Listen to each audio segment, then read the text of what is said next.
This is Vic Braden, and it's time for basketball. In present-day basketball, there's no better authority on the subject than Bob Cousy, star of the professional Boston Celtics. We have Bob here in the studio, and I'm going to pop some questions at him. Ready, Bob? Fine. Okay, then let's get going.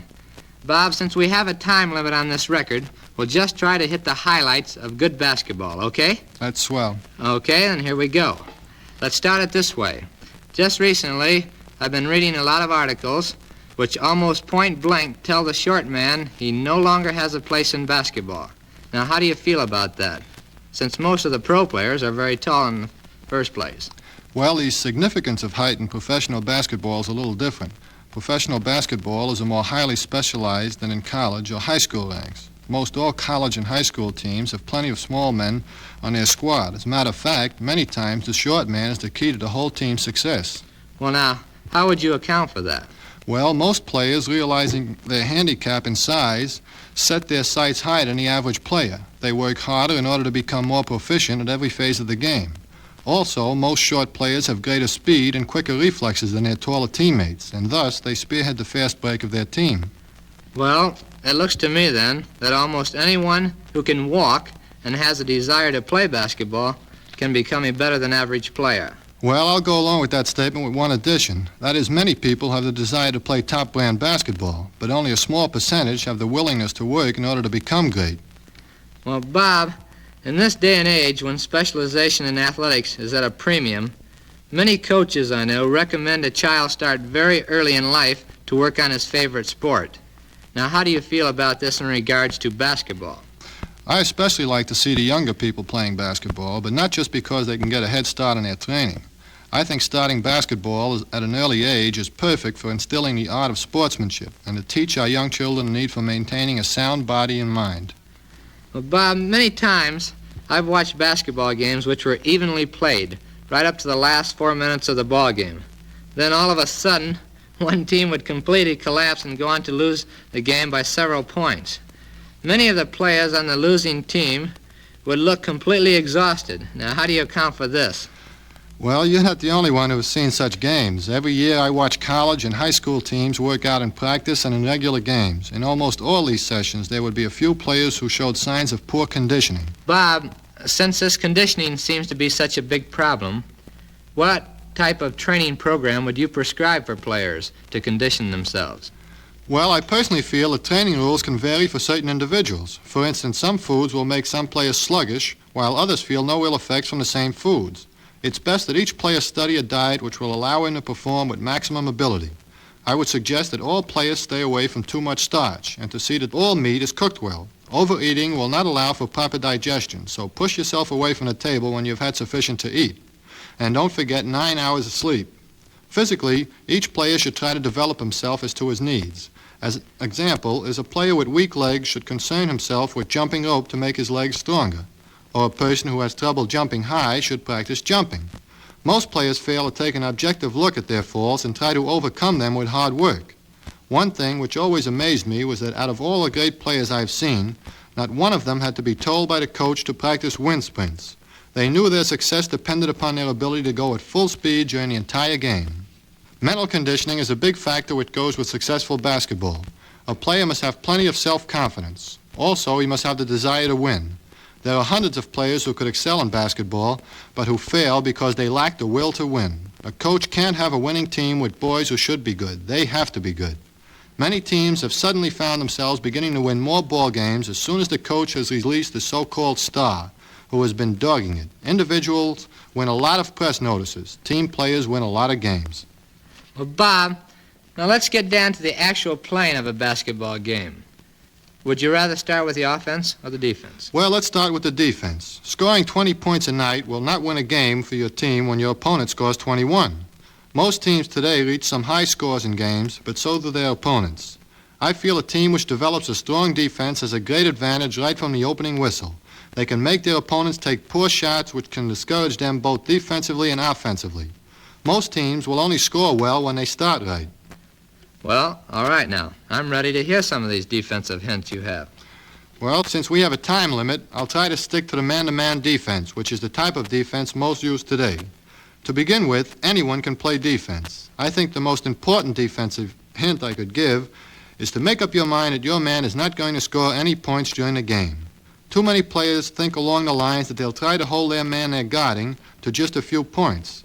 Thus, they're content to let their opponent score a few before they get down to serious business.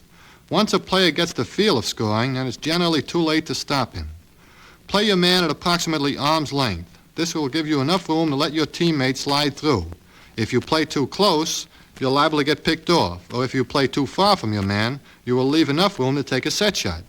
Many defensive players get caught watching the ball. The next thing he knows is that his man is sneaking under the basket for a pass and 2 points.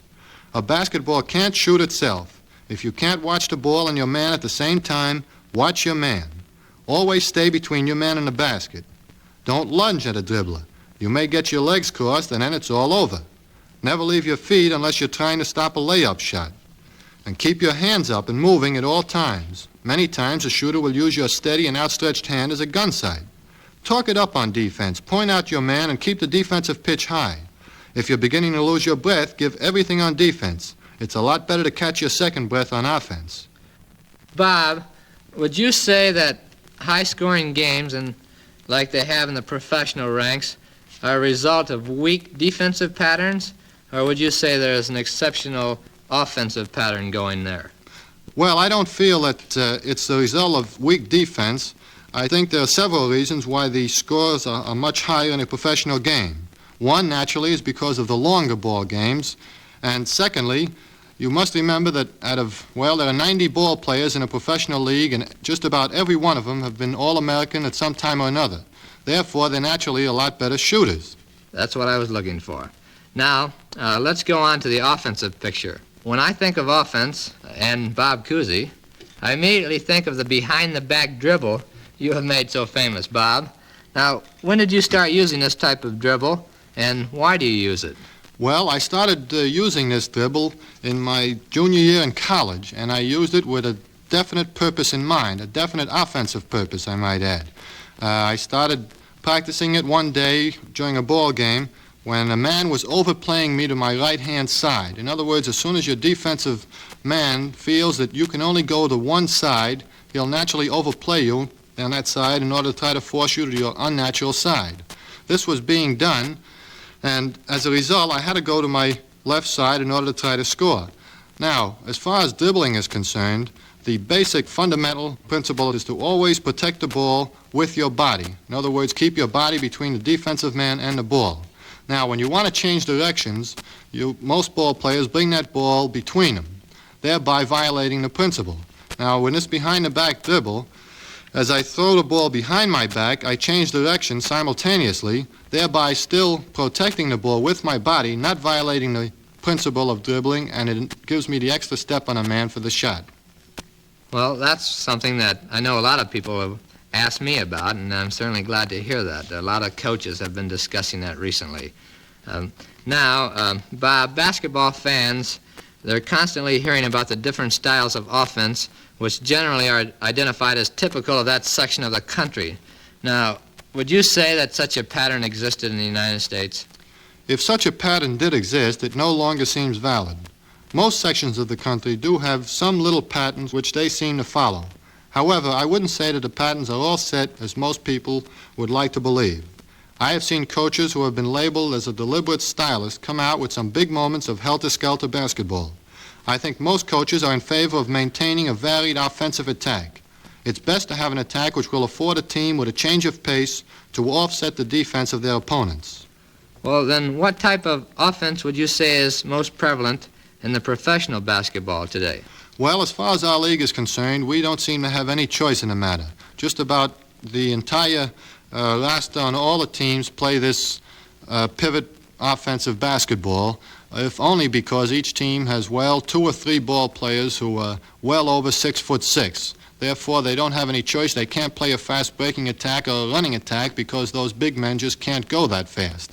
As a result, they all play the pivot offense. Well, now, getting back to a successful offense, what would you say, in your opinion, is the key to a real successful offense like we see in basketball today? The main thing is to remember to keep the offensive pattern simple. Also, a successful scoring team is not based on just one player. Many teams have been ruined due to a point-hungry individual. Every player will have to sacrifice glory at times to give his teammates the better shot. Bob, would you give us some general offensive hints, let's say other than those you've already mentioned?